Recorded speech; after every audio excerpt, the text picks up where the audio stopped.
भाई अगर आप इस देश में इस दुनिया में रहते हो तो एक कलरफुल चीज़ आपकी लाइफ का पार्ट है, वो है इलेक्ट्रिसिटी।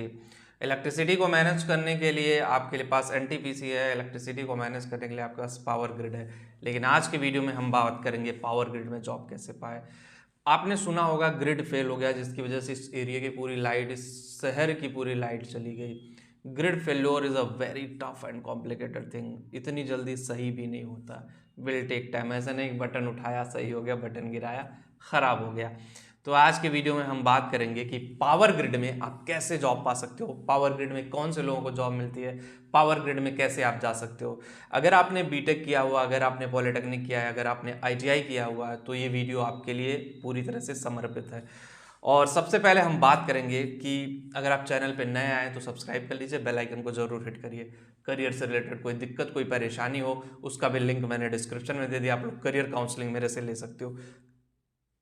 अगर हम बात करें सबसे बड़ी बात की भाई, पावर ग्रिड जो पीजीसीआईएल है, सबसे पहले मैं बता दूं, जितनी भी महारत्न कंपनी है, पीजीसीआईएल भी महारत्न कंपनी, महारत्न कंपनियों में सबसे हाईएस्ट पेइंग जॉब कह लो कि पावर ग्रिड में है। इंजीनियर की स्टार्टिंग सैलरी लाख रुपए पर प्लस में है, डिप्लोमा होल्डर्स की सैलरी 80-80 हज़ार तक का है, आईटीआई वालों की सैलरी भी काफ़ी अच्छी खासी है।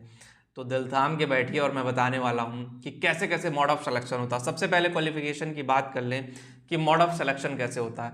जो मेन इंजीनियर्स होते हैं, जो सीनियर इंजीनियर या एग्जीक्यूटिव इंजीनियर के लेवल पे भर्ती होती है बीटेक वालों का, तो वो होता है भाई गेट के थ्रू। अगर आपके गेट में 75 नंबर से ज़्यादा हैं, स्कोर आपने अच्छा किया, डिपेंडिंग कि उस टाइम का स्कोर कितना बना, लेकिन टेंटेटिव मैं बता दूं कि 75 प्लस अगर आपका स्कोर है, depending upon electronics, electrical, mechanical में सारे ब्रांचों का मिला के 75, तो प्रोबेबिलिटी है कि आप पीजीसीआईएल में सेलेक्ट हो जाओगे। तो बीटेक लेवल पे जो सिलेक्शन होता है वो होता है गेट के थ्रू। आप गेट का एग्जाम दोगे, उसके थ्रू आपका यहाँ सिलेक्शन होगा, डायरेक्ट आपका इंटरव्यू होगा और जीडी राउंड रखा जाएगा। वो दोनों क्लियर किए सीधे आपका ऑफर लेटर आपके घर पे।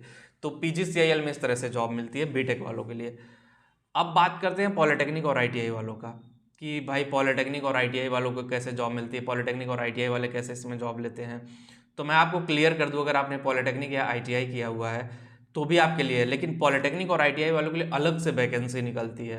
अलग से वैकेंसी इन द सेंस कि भाई पीजीसीआईएल खुद ही नोटिफिकेशन निकालता है और उस पर फिर आपको एग्ज़ाम कंडक्ट कराता है।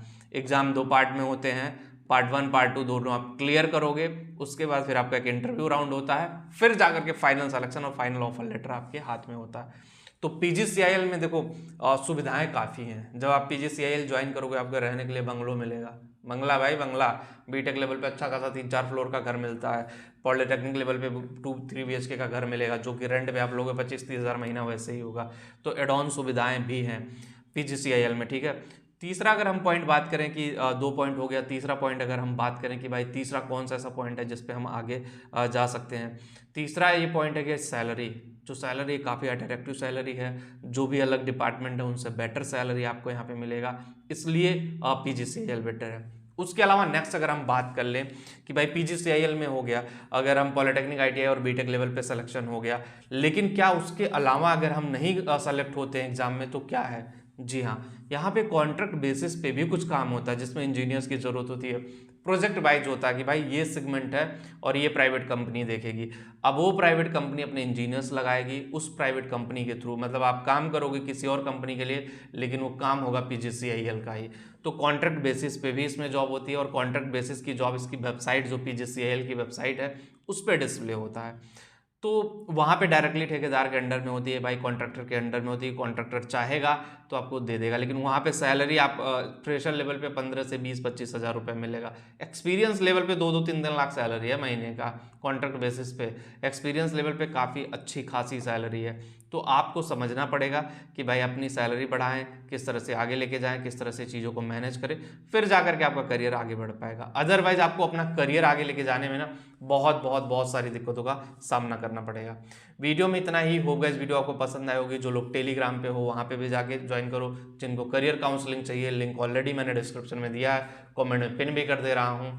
और आप लोग बताइए कि पीजीसीआईएल में आपका सिलेक्शन हुआ या होने का सोच रहे हो, या होगा तो कैसे होगा। जो मैंने बताया अगर वो चीज़ें आप यूटिलाइज करते हो तो वैसे होगा। वीडियो में इतना ही, मिलते हैं आपसे नेक्स्ट वीडियो में। Thank you.